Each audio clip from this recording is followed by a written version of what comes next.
அதிமுக என்கிற தோட்டத்துல களைகள் அனைத்தும் நீங்கி பயிர்கள் செழித்து வளர்ந்திருப்பதாக தொண்டர்களுக்கு எழுதிய கடிதத்துல அதிமுக பொதுச் செயலாளர் எடப்பாடி பழனிசாமி குறிப்பிட்டிருக்காரு.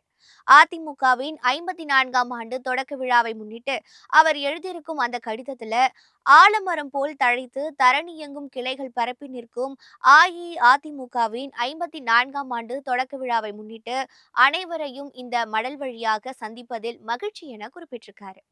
தீய சக்திகளிடமிருந்து தமிழகத்தை காப்பாற்ற எம்ஜிஆர் கடந்த 1972ல அதிமுகவை தொடங்கியதாகவும், ஆட்சியை பிடித்து எம்ஜிஆர் முதலமைச்சர் ஆனதும் தமிழகத்தின் அரசியல் தலைவிதியே தலைகீழாக மாறி திமுக முகவரி இழந்து அடையாளம் தெரியாமல் போனதும் கூறியிருக்காரு.